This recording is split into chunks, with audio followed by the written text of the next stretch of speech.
MPSC संयुक्त घटक परीक्षा 2026 लेटेस्ट अपडेट आलेले आहे मित्रांनो। स्किल टेस्ट रद्द झालेले आहे। आता संयुक्त घटक परीक्षेला टायपिंग टेस्ट देण्याची गरज नाही। चला पाहूया संपूर्ण डिटेल आणि आयोगाचं नवीन प्रसिद्धीपत्रक काय आहे। प्रसिद्धीपत्रकामध्ये संपूर्ण डिटेल व्हिडिओ पाहण्यासाठी तुम्ही या चॅनलवरती नवीन असाल तर प्लीज आपल्या चॅनलला लाईक शेअर आणि सबस्क्राइब करा आणि नोटिफिकेशन बेलला क्लिक करा, म्हणजे येणाऱ्या प्रत्येक नवीन अपडेट तुम्हाला सुरुवातीला मिळत राहतील। आयोगानं एक नवीन प्रसिद्धीपत्रक जाहीर केलेलं आहे, ज्याच्यामध्ये महाराष्ट्र लोकसेवा आयोगानं असं म्हटलं आहे की 24 एप्रिल 2026 ला आयोगाची जी बैठक झाली होती त्या बैठकीमध्ये एक निर्णय झाला होता।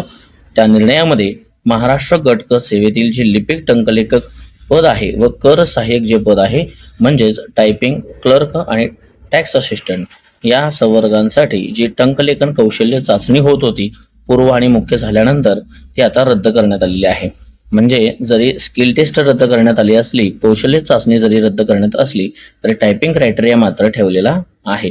तुम्हाला तुमचं टायपिंग सर्टिफिकेट म्हणजे मराठी आणि इंग्रजी टायपिंग हे असणं अनिवार्य आहे। मात्र पूर्व आणि मुख्य झाल्यानंतर जी स्किल टेस्ट होत होती, कौशल्य चाचणी होत होती आणि त्यामुळेच मेरिटमध्ये तफावत असणं किंवा कौशल्य चाचणीवर आधारित निकाल तयार करणं किंवा तयार होणं या बाबीला आता थोडासा आळा बसेल। म्हणूनच कौशल्य चाचणी रद्द करत आयोगानं एक ऐतिहासिक आणि चांगला असा निर्णय घेतलेला आहे। हेच आयोगाचं नवीन प्रसिद्धीपत्रक आयोगावरच्या वेबसाईटवरती जाहीर झालेलं आहे। म्हणून तुम्ही पाहू शकता की आता महाराष्ट्र लोकसेवा आयोगाने घेतलेला हा निर्णय अतिशय स्वागतार्ह आहे।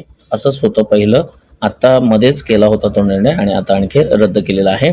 आणि याच टायपिंग टेस्टचा जो कौशल्य चाचणी जी आहे जी रद्द केलेली आहे, हा निर्णय 24 एप्रिल 2026 पासून आयोगाच्या घटकाच्या परीक्षेसाठी लागू राहणार आहे।